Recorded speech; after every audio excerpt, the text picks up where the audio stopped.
किस्मत मौका देती है, किस्मत मौका देती है, मेहनत चौका देती है। हेलो दोस्तों, क्लास 10th के बोर्ड के एग्जाम में पूछा गया previous year MCQ type question.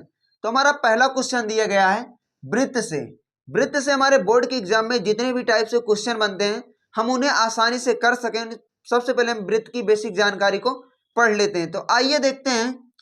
यहाँ पर हमारे एक गोला है जिसे बोलते हैं वृत्त बोलते हैं। इस पूरे गोले को क्या बोलेंगे? वृत्त बोलेंगे। इस वृत्त के अंदर जो एक छोटा सा पॉइंट होता है उसे बोलते हैं केंद्र बोलते हैं। केंद्र को हम ओ से प्रदर्शित करते हैं। ये जो हमारी चारों तरफ रेखा खींची गई है इसको बोलते हैं परिधि। इसको क्या बोलेंगे? परिधि बोलेंगे। परिधि का फार्मूला होता है 2πr। अब इस जो हमें बिंदु दिया गया है, जो हमें केंद्र दिया गया है, इस केंद्र से यहां पर ये एक ऐसी एक रेखा खींच देते हैं परिधि तक। तो इसको हम बोलते हैं त्रिज्या। त्रिज्या को हम r से प्रदर्शित करते हैं। इसी त्रिज्या को हम आगे से और बढ़ा दें, त्रिज्या को और आगे बढ़ा दें तो क्या हो जाएगा? हमारा 2 गुना हो जाएगा। तो जो हमारा ये त्रिज्या का 2 गुना रहेगा उसे क्या बोलेंगे? हम व्यास बोलेंगे। व्यास को हम d से प्रदर्शित करते हैं। हम क्या कर रहे हैं? त्रिज्या का 2 गुना कर रहे हैं। यहां तक हमारी क्या थी? त्रिज्या 1 और ये दूसरी त्रिज्या।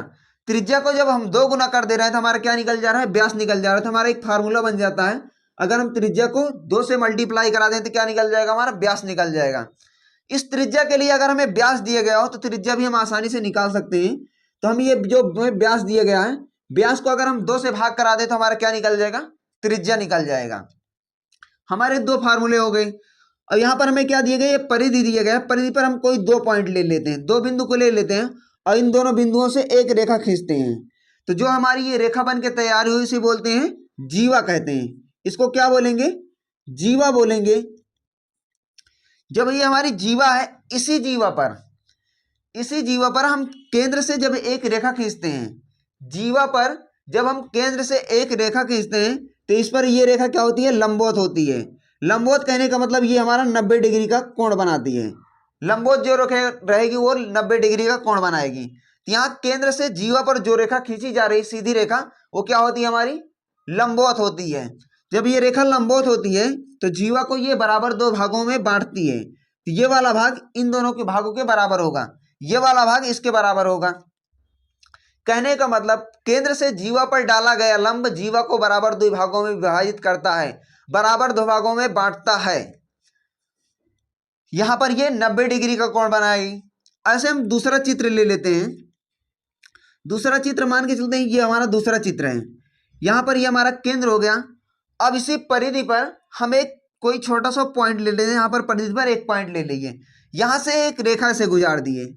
यहां से क्या गई? हमारी एक रेखा खींची गई। इस रेखा को बोलते हैं हम स्पर्श रेखा। जो वृत्त के किसी एक बिंदु को टच करके जाए, जो वृत्त के किसी एक बिंदु को टच करके जाए, जो परिधि पर हो, वो क्या कहलाएगी? ये रेखा हमारी कहलाएगी स्पर्श रेखा। इसको क्या बोलेंगे हम? स्पर्श रेखा। और जो रेखा हमारी परिधि के किन्हीं 2 बिंदुओं को टच करें, मान के चलते हैं एक बिंदु ये है, एक बिंदु ये है, यहां से कोई हमारी एक रेखा से खींची जा रही थी, इस रेखा को बोलेंगे हम छेदक रेखा बोलेंगे। इसको क्या बोलेंगे हम? छेदक रेखा। और एक ऐसा बिंदु, यहां पर एक ऐसा बिंदु जो हमारा वृत्त को टच ही ना करे, कहीं पर ना टच करे, ना अंदर करे ना बाहर करे, ये हमारा क्या है? इसे बोलेंगे प्रतिछेदक रेखा। प्रतिछेदक रेखा। यहां तक तो आपको समझ में आ गया होगा। जो वृत्त के अंदर हमारा क्या है? एक छोटा सा पॉइंट, इसे बोलते हैं केंद्र। और इस केंद्र के जो चारों तरफ रेखा खींची गई उसे बोलते हैं परिधि। परिधि का फार्मूला होता है 2πr। और यहां पर केंद्र से जो परिधि पर एक छोटी सी रेखा खींची जा रही है इसे बोलेंगे त्रिज्या। त्रिज्या को हम r से प्रदर्शित करते हैं। जब इसी त्रिज्या को डबल कर देते हैं, इसी त्रिज्या को डबल कर देते हैं तो हमारा क्या निकल जाता है? व्यास निकल जाता है। फिर इसके बाद इस परिधि पर कोई 2 पॉइंट ले लेते हैं, एक रेखा खींच देते हैं तो हमारी क्या हो जाती है? जीवा हो जाती है। और ये जो हमारा केंद्र है, केंद्र से जीवा पर कोई एक रेखा खींच दे रहे हैं, लंब खींचते हैं तो वो 90 डिग्री का कोण बनाती है और जीवा को बराबर 2 भागों में बांटती है। फिर अगला आता है इसमें, जब हम कोई एक दूसरा चित्र लेकर उसमें कोई यहां पर परिधि में एक पॉइंट ले लेते हैं, जब इस पॉइंट से कोई एक रेखा खींचते हैं तो क्या कहलाएगी? हमारी रेखा स्पर्श रेखा कहलाएगी। और इसी परिधि पर कोई 2 पॉइंट लेकर जो रेखा खींचते हैं, इन दोनों बिंदुओं को मिलाती है तो क्या कहलाती है? हमारी छेदक रेखा कहलाती है। और इस वृत्त के बाहर जो एक रेखा खींच के एक रेखा खींचते हैं वृत्त के बाहर एक बिंदु लेकर, वो होती है हमारी प्रतिच्छेदक रेखा। यहां तक तो आपको समझ में आ गया होगा। जो हमारा इसका क्षेत्रफल होता है, जो हमारे वृत्त का क्षेत्रफल होता है, वृत्त का क्षेत्रफल, वृत्त का एरिया, वृत्त का एरिया होता है पाई आर स्क्वायर। तो एकदम समझ में आ गया होगा। अब इसके आगे बढ़ते हैं। यहां तक हमारी छेदक रेखा है। ऐसे ही हम दूसरा चित्र लेकर समझते हैं। ये हमारा दूसरा चित्र है। यहां पर ये हमारी क्या है? एक स्पर्श रेखा है। इस स्पर्श रेखा पर जो हमारा बिंदु है, स्पर्श रेखा पर जो बिंदु है यहां पर, और इस केंद्र को जो रेखा मिलाती है, ये रेखा हमारी क्या है? त्रिज्या हो गई। जब ये त्रिज्या हो गई तो जो हमारी एक स्पर्श रेखा है, इन दोनों के बीच जो कोण बनेगा वो हमेशा 90 डिग्री का बनेगा। यानी कि त्रिज्या और स्पर्श रेखा के बीच जो कोण बनता है वो हमेशा 90 डिग्री का बनता है। तो 90 डिग्री का कोण हमारे इधर भी बनेगा और इधर भी बनेगा। इसमें एक और खास पॉइंट है, जैसे हमारी क्या है? ये रेखा है, इस रेखा का कोई पॉइंट ये ले रहे हैं, तो जो यहाँ पर कोण बनता है पूरा, यहां से यहां तक लेकर जो कोण बनता है वो हमेशा बनता है 180 डिग्री। एक सीधी रेखा पर जो कोण बनता है वो 180 डिग्री का बनता है, और यही यहाँ पर 180 डिग्री का यहाँ भी कोण बनता है। तो पूरा यहाँ पर कोण मिलाकर कितना हो जाता है? 360 डिग्री। तो जो हमारी एक सीधी रेखा होती है उस पर जो कोण बनता है वो हमेशा बनता है 180 डिग्री। ऐसे ही हमारे वृत्त के अंदर है, वृत्त के अंदर हमारा ये पॉइंट है, यहां से जो हमारी ये कोण बनता है हमेशा 360 डिग्री का बनता है। वृत्त के अंदर पूरा कोण कितने डिग्री का होता है? हमेशा 360 डिग्री का होता है। यहां पर हम एक वृत्त ले लेते हैं। वृत्त के अंदर हमारा क्या बनता है? चतुर्भुज बनता है। ऐसे ही इसे बोलेंगे हम चक्रीय चतुर्भुज। तो जो हमारा ये आमने सामने इसमें जो कोण बनता है, हमेशा जो चतुर्भुज के अंदर टोटल कोण होता है 360 डिग्री का होता है। यहाँ पर जो हमारा चतुर्भुज बन रहा है, कोई भी चतुर्भुज हो, उसमें टोटल कोण बनता है हमारा 360 डिग्री का बनता है। लेकिन ये वृत्त के अंदर जो कोण बनता है, इसमें जो आमने सामने का कोण होता है वो हमेशा होता है, इन दोनों को जोड़ेंगे तो हमेशा बनता है वो 180 डिग्री। तो इन दोनों को कोणों का मान कितना होगा? 180 डिग्री। ऐसे ही ये वाला कोण हमारा दोनों क्या होगा? 180 डिग्री होगा। आमने सामने का कोण हमेशा 180 डिग्री का होता है। ऐसे हम दूसरा वृत्त ले लेते हैं। यहां पर एक ऐसी रेखा खींच दें तो क्या हो जाएगा? हमारा आधा वृत्त हो गया। अर्धवृत्त के अंदर जो हमारा त्रिभुज बनता है वो हमेशा समकोण त्रिभुज बनता है। यानी कहने का मतलब उसमें एक कोण 90 डिग्री का बनता है। ऐसे हम कोई यहां पर क्या बनाते हैं? त्रिभुज बना रहे हैं, तो इसमें जो एक कोण बनेगा वो हमेशा 90 डिग्री का बनेगा। ये वाला कोण हमेशा क्या होगा? 90 डिग्री का होगा। अब हम दूसरा चित्र लेकर समझते हैं। एक चित्र हमारा ये ले लेते हैं। यहां पर एक हमारा बिंदु हो गया, यहां पर एक ऐसी रेखा खींच दिया, इसे क्या बोलेंगे? हम जीवा बोलेंगे। जीवा पर एक बिंदु हमारा ये है और एक बिंदु ये है। यहां पर एक रेखा ऐसे खींच दिए, एक रेखा ये खींच दिए, ये दोनों रेखाएं खींच दी। ये भी हमारी त्रिज्या और ये भी हमारी त्रिज्या है। किसी भी त्रिभुज की कंडीशन होती है, जब हमारी दो भुजाएं आपस में बराबर होती है तो उनके आमने सामने का कोण भी आपस में बराबर होता है। कहने का मतलब हमारी ये वाला भुजा इसके बराबर है। जब ये वाली भुजा इसके बराबर है तो जो इसके आमने सामने का कोण होगा वो भी बराबर होगा। बराबर भुजाओं के सामने का कोण बराबर होगा। हमारा ये कोण बराबर होगा, इसके बराबर होगा। ये वाला कोण इसके बराबर होगा। किसी भी त्रिभुज के अंदर टोटल जो कोण होता है 360 डिग्री का होता है। अब इसके आगे बढ़ते हैं। इसमें हमारा होता है त्रिज्य खंड होता है, वृत्त खंड होता है। इन दोनों के बारे में जान लेते हैं। यहां पर क्या किया? हम एक त्रिभुज खींच दिए। यह हमारा त्रिभुज हो गया। हम क्या पढ़ रहे हैं? त्रिज्य खंड और वृत्त खंड पढ़ना है। हम सबसे पहले त्रिज्य खंड को देख लेते हैं। त्रिज्य खंड माने उसमें त्रिज्या होनी चाहिए, ऐसा खंड जिसमें त्रिज्या हो। तो यहां पर एक त्रिज्या ये खींच देते हैं और एक त्रिज्या ये खींच देते हैं। ये क्या हो गया? हमारा त्रिज्य खंड हो गया। हमारा एक भाग ये बट गया और दूसरा भाग ये, एक छोटा सा भाग है, एक बड़ा सा भाग है। वृत्त का वह भाग जो दो त्रिज्याओं द्वारा अलग होता हो, वृत्त का वह भाग जो दो त्रिज्याओं द्वारा अलग होता है उसे बोलते हैं त्रिज्य खंड। तो हमारा ये वाला भाग अलग हो गया और ये भाग अलग हो गया, ये हमारा बन गया त्रिज्य खंड। बड़े वाले भाग को दीर्घ त्रिज्य खंड बोलेंगे। इसे क्या बोलेंगे? दीर्घ त्रिज्य खंड। और छोटे वाले भाग को बोलेंगे लघु त्रिज्य खंड। जो इसमें क्वेश्चन पूछा जाता है, एक तो हमारा ये थीटा कोण पूछा जाता है, ये कोण कितनी डिग्री का होगा, और यहाँ पर ये जो लघु त्रिज्य के अंदर जो एक ऐसी रेखा खींची जा रही है इसे बोलते हैं चाप। या तो इसमें हमें क्या पूछा जाएगा, चाप की लंबाई पूछा जाएगा, या तो इसका क्षेत्रफल पूछा जाएगा। इसमें 3-4 टाइप से क्वेश्चन बनते हैं। अब इनके फार्मूले कैसे बनते हैं उनको आसानी से जान लेते हैं, कैसे हम इसे आसानी से याद कर सकते हैं। यहां पर हमें चाप की लंबाई चाहिए, क्षेत्रफल चाहिए, तो हम क्या पढ़ रहे हैं, लघु त्रिज्यखंड का क्षेत्रफल देख लेते हैं। लघु त्रिज्यखंड का क्षेत्रफल, त्रिज्यखंड का क्षेत्रफल ऐसे शॉर्ट में लिख देते हैं, लघु त्रिज्यखंड का क्षेत्रफल। अब यहां पर जो हमें कोण मिल रहा है, क्या मिल रहा है, थीटा मिल रहा है, क्योंकि इसी इतने एरिया का, छोटे से एरिया का हमें क्या निकालना है, क्षेत्रफल निकालना है। तो यहाँ अभी थोड़ी देर हमने आपको बताया कि पूरा त्रिभुज के अंदर कितने डिग्री का कोण बनता है, टोटल 360 डिग्री का बनता है। जो कोण चाहिए हमें, जिसका क्षेत्रफल चाहिए, उसको तो हमें ऊपर रखना है। हमें इस थीटा के अंदर का कोण क्षेत्रफल चाहिए तो उसे हमें ऊपर रखना है। बाकी जो हमारा होगा 360 डिग्री से क्या करेंगे, भाग करा देंगे। 360 डिग्री से भाग करा दिए, हमें किसका क्षेत्रफल बन रहा है, वृत्त के अंदर जो हमारा लघु त्रिज्यखंड बन रहा है उसका क्षेत्रफल चाहिए। तो जो हमारा वृत्त का क्षेत्रफल होता है उससे क्या करेंगे, गुणा करा देंगे, तो हमारा मान आसानी से निकल जाएगा। तो पाई आर स्क्वायर। तो जो हमारा लघु त्रिज्यखंड का क्षेत्रफल बना, ये हम थीटा कोण लिए, थीटा बटे 360, और क्या किए, पाई आर स्क्वायर, उसी से गुणा करा दिया, हमारा मान आसानी से निकल गया। अब से पूछता है दीर्घ त्रिज्यखंड का क्षेत्रफल। टोटल हमारा क्या है, ये वृत्त है और ये हमारा क्या है, लघु त्रिज्यखंड है। अगर पूरे वृत्त में से लघु त्रिज्यखंड को अलग कर दें, इस पूरे वृत्त में से ये छोटा सा भाग अलग कर दे, तो हमारा क्या बच जाएगा, दीर्घ त्रिज्यखंड बच जाएगा।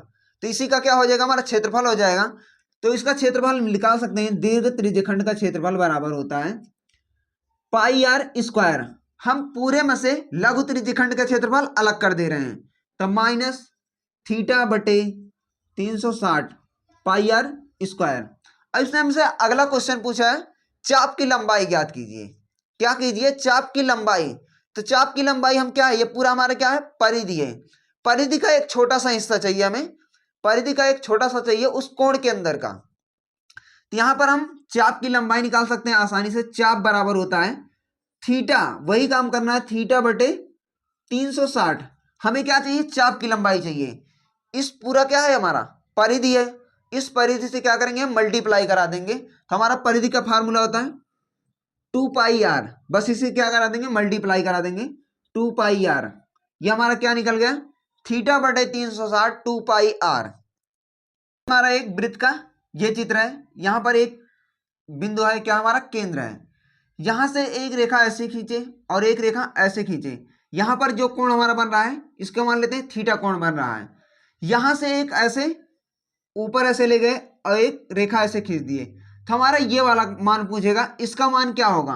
तो जो हमारा केंद्र पर कोण बन रहा है, केंद्र पर जो कोण बन रहा है, अगर इसका हम आधा कर देंगे तो हमारा यहाँ का मान निकल जाएगा। ये मान हो जाएगा हमारा थीटा बटे 2। जो हमारा केंद्र पर मान बन रहा है, केंद्र पर जो कोण बन रहा है, उसको अगर हम आधा कर देंगे तो क्या मान निकल जाएगा, जो हमारा ऊपर बन रहा है परिधि पर, वो थीटा बटे 2 हो जाएगा।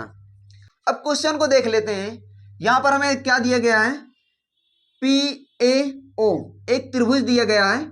इसमें हमें किसका मान निकालना है, ए पी ओ, यानी कि कहने का मतलब हमारा इस कोण का मान चाहिए। अब इस कोण का मान चाहिए, ये वाली रेखा हमारी क्या है, एक स्पर्श रेखा है।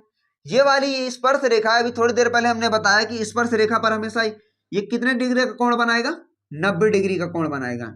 इसका मान पता चल गया। हमें त्रिभुज में 3 कोण होते हैं, अगर 2 मान निकल जाए तो तीसरे मान को हम आसानी से निकाल सकते हैं। और यहां पर अभी बताया कि एक सीधी स्पर्श सीधी रेखा पर, ये क्या हमारी सीधी रेखा है, इस सीधी रेखा पर पूरा कोण कितने डिग्री का बनता है, 180 डिग्री का बनता है। यहां पर ये क्या हमारी एक सीधी रेखा है, और सीधी रेखा पर टोटल कितने डिग्री का कोण बनता है, 180 डिग्री का बनता है। हमारा यहाँ पर 115 डिग्री दिया गया। अगर 180 में से 115 डिग्री को माइनस कर देंगे तो हमारा ये अंदर का कोण पता चल जाएगा। ये वाला कोण हमारा क्या हो जाए, पता चल जाएगा। तो 180 माइनस 115, 10 में से 5 गए 5, ये क्या हो गया हमारा 7 बना, 7 में से 1 गए 6। यह जो हमारा कोण का मान निकल के आया, ये 65 डिग्री आ गया। अब 65 डिग्री, त्रिभुज के अंदर टोटल कितने डिग्री का कोण बनता है हमारा, 180 डिग्री। तो 180 डिग्री में से 90 प्लस 165 को माइनस कर देंगे तो हमारा इसका P का मान निकल जाएगा। तो क्या करेंगे हम, 180 माइनस 90 प्लस 65 ब्रैकेट लगा दिए, क्योंकि अगर यहां पर माइनस लगा देंगे तो ये कहाँ हो जाएगा हमारा, ये भी माइनस बन जाएगा। तो इन दोनों को जोड़कर 180 में से घटा देंगे तो हमारा मान आसानी से निकल जाएगा।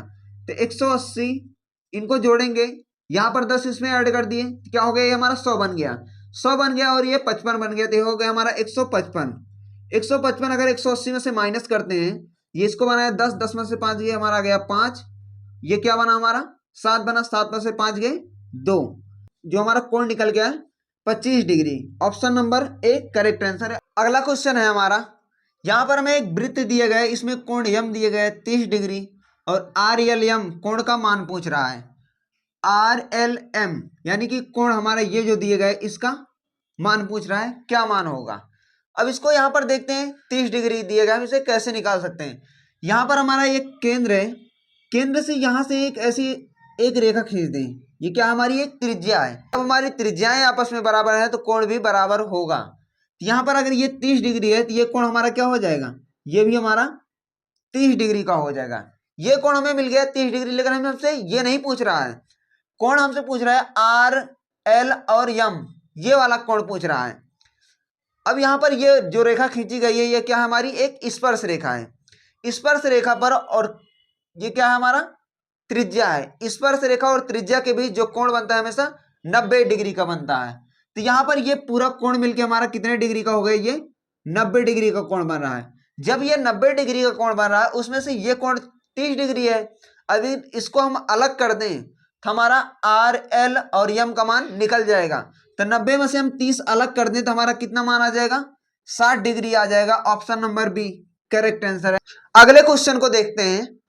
अगला क्वेश्चन हमारा दिया गया है त्रिभुज से। त्रिभुज में हमारे पेपर में जितने भी टाइप से क्वेश्चन बनते हैं, उन्हें आसानी से सॉल्व कर सकें। आइए सबसे पहले त्रिभुज की बेसिक जानकारी को देख लेते हैं।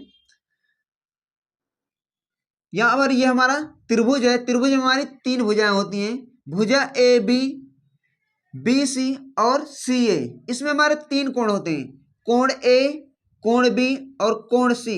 इन तीनों कोणों का योग होता है कोण ए, कोण बी प्लस कोण सी। इन तीनों का योग होता है हमेशा 180 डिग्री। त्रिभुज का परिमाप होता है, तीनों भुजाओं को जोड़ देते हैं, त्रिभुज का क्या निकल जाएगा, परिमाप निकल जाएगा।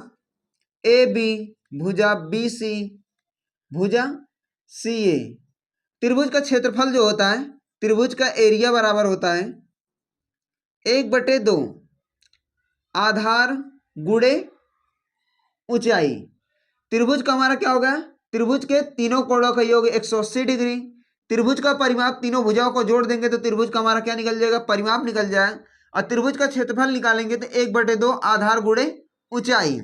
इसमें हमारा अगला टॉपिक आता है समरूप और सर्वांग सम। ये बहुत इंपॉर्टेंट टॉपिक है। समरूप किसे कहते हैं और सर्वांग सम किसे कहते हैं। सबसे पहले हम समरूप को जानते हैं। रूप में होता है चेहरा या चित्र। जो चेहरा हमें जब फोन में फोटो क्लिक करते हैं तो कभी कभी हम उसे दूर रहता है तो उसे वैसे ही छोड़ देते हैं, वैसे क्लिक कर लेते हैं तो हमें छोटा दिखाई पड़ता है। लेकिन जब उसे जूम करते हैं तो क्या होता है, हमें बड़ा दिखाई पड़ने लगता है। तो जो चेहरा हमें छोटा या बड़ा करके दिखाया जाए उसे बोलते हैं समरूप। जैसे हम 2 त्रिभुज ले लेते हैं, एक त्रिभुज ये छोटा सा है और एक त्रिभुज ये बड़ा सा है। इनमें जितने भी कोण बन रहे हैं, ये तीनों कोण क्या है, आपस में बराबर हैं। लेकिन जो इनकी भुजाएं हैं इसी के सेम अनुपात में ये बढ़ रही हैं। अगर ये 1 है तो ये 2 के अनुपात में बढ़ रहा है। सेम इसी अनुपात में सारी भुजाएं इनकी बढ़ेंगी तो उसे बोलेंगे समरूप। कहने का मतलब चेहरा एक जैसा, चेहरा एक जैसा चाहे वो छोटा दिखाई दे या बड़ा दिखाई दे, उसे बोलेंगे समरूप। अगला कह रहा है सर्वांग सम, सारांग दूसरे के समान। अगर ये हमारा 5 सेंटीमीटर है, ये हमें 5 सेंटीमीटर मिल रहा है तो अगला हमें क्या मिलना चाहिए, 5 ही सेंटीमीटर मिलना चाहिए। जैसे यहां पर ये त्रिभुज ले लिया और ये त्रिभुज ले लिया, अगर ये 5 सेंटीमीटर है तो ये भी हमारा 5 सेंटीमीटर होना चाहिए। इसमें सारे कोण आपस में बराबर होने चाहिए, भुजाएं भी आपस में बराबर होनी चाहिए, उसे बोलेंगे सर्वांग सम त्रिभुज। यहां पर हमारी भुजाओं का अनुपात लिया जाता है। अगर ये 1 है तो ये 2 रहेगा। सेम इसी प्रकार से ये अनुपात के रूप में बढ़ेंगी, उसे बोलेंगे समरूप। और सर्वांग सम में सारा अंग दूसरे के समान, उसे बोलेंगे सर्वांग सम। इसमें आता है एक हमारा प्रमेय होती है समानुपातिक प्रमेय। क्या होती है हमारी समानुपातिक परिमेय, उसको देख लेते हैं। उसमें हमारा एक त्रिभुज होता है, मान के चलते हैं हमारा ये एक त्रिभुज है, यहाँ पर एक पैरेलल रेखा खींच दी गई, समांतर रेखा, भुजा हमारी ए बी सी, यहाँ पर ले लेते हैं पी और क्यू। इसका एक जो फार्मूला बनता है, यहाँ पर हमारी ये वाली भुजा दी गई है और ये वाली भुजा दी गई, इनका अनुपात लेकर क्या बोलते हैं हम, समानुपातिक प्रमेय का यूज करते हैं। जो हमारा फार्मूला बनता है इसे लिख सकते हैं ए पी बटे पी बी, पी बी, ये हमारा एक अनुपात बन गया, ए पी बटे पी बी, इतना हो गया। अब जो दूसरी वाली भुजा है, यहां पर अगर हम ऊपर जो भुजा ले रहे हैं, ऊपर वाला ए पी ले रहे हैं, तो दूसरी साइड का भुजा हम ऊपर वाली ही रखेंगे, ए क्यू रखेंगे, बराबर में इसके क्या रखेंगे, ए क्यू बटे नीचे वाली हम जो भुजा ले पी बी ले रखे हैं, तो अगली वाली भुजा क्यू सी लेंगे, इसी के सामने ही क्यू सी।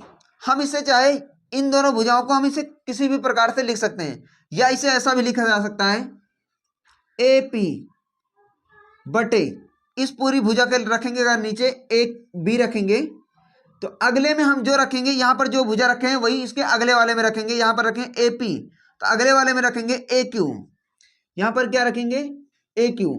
अब नीचे जो भुजा है हमारी ए से लेकर बी तक है, तो नीचे हम यही इतनी भुजा रखेंगे दूसरी साइड में ए सी। ये क्या है, हमारा समानुपातिक प्रमेय है। अगला आता है हमारा पाइथागोरस प्रमेय। पाइथागोरस प्रमेय का प्रयोग हम समकोण त्रिभुज में करते हैं। समकोण त्रिभुज में जब हमें दो भुजाएं दी गई हो तो तीसरी भुजा निकालने के लिए हम पाइथागोरस प्रमेय का यूज करते हैं। वो हमारा त्रिभुज ऐसे होता है जिसमें हमारा एक कोण 90 डिग्री का हो, उसे बोलेंगे समकोण त्रिभुज। ये कोण हमारा क्या हो, 90 डिग्री का हो, इसी को कहेंगे समकोण त्रिभुज। जो हमारा पाइथागोरस प्रमेय होता है, ये हमारा होता है आधार, लंब और ये होता है कर्ण।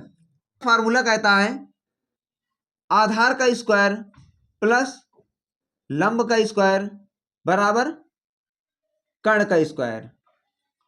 आधार का स्क्वायर प्लस लंब का स्क्वायर बराबर कर्ण का स्क्वायर। इन्हीं में हम मान रख देंगे तो हमारा तीसरी भुजा का मान आसानी से निकल जाएगा। जब दो भुजाएं दी गई हो तो तीसरी भुजा निकालने के लिए हम पाइथागोरस प्रमेय का प्रयोग करते हैं। अब इसमें क्वेश्चन को देख लेते हैं।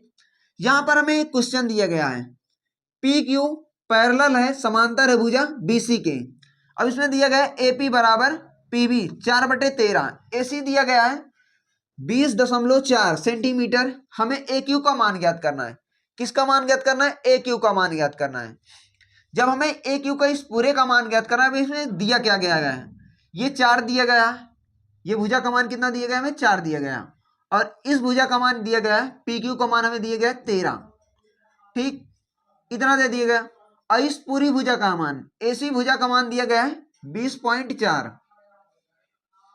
20.4। हमें पूरी भुजा का मान, पूरी भुजा तो हमें दिया गया है एसी, ये हमारा पूरा भुजा दिया गया है एसी, लेकिन हमें मान पूछ रहा है ए क्यू का मान पूछ रहा है, हमें इतने का मान पूछ रहा है। हम इसे कैसे आसानी से निकाल सकते हैं, जब हमें ऐसा फार्मूला कहे तो हमें सेम इसी के सापेक्ष में फार्मूला लगाना है। जब हमें ए क्यू का मान पूछे तो हमें ए क्यू के पदों में ही फार्मूला लगाना है, ना कि हमसे ये पूछ रहा है ए क्यू पूछ रहा है तो हम इस पूरे का फार्मूला लगा दें या आधे आधे का लगाएं, क्योंकि इसमें हमें आधे का तो मान दिया नहीं गया, ना इसका दिया गया ना इसका दिया गया, हमें दिया गया है मान पूरे का दिया गया है। तो हम इसको कैसे इसका फार्मूला लगा सकते हैं, अगर हम एक एपी लिखें, यहाँ पर एपी लिख दिया तो जो अगली साइड में लिखेंगे ए क्यू लिखेंगे, हमारा क्या मान आ गया, ए क्यू मान आ गया, ठीक। अगले में हमें दिया गया है एसी पूरा दिया गया है, यहां से यहां तक पूरा दिया गया है, हम यहां पर क्या रखेंगे, एसी का मान पूरा रखेंगे, क्योंकि हमें 20.4 दिया गया है, तो हम यहां से यहां तक पूरा इस साइड में भी रखेंगे।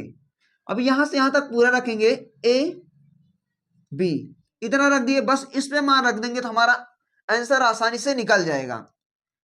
अब ये निकलेगा कैसे, यहां पर हमें तो दिया गया क्या, ए पी और पी बी दिया गया है, लेकिन हमें क्या चाहिए, ए बी चाहिए। तो जब हम दोनों को जोड़ देंगे तो हमारा ए बी निकल जाएगा ना।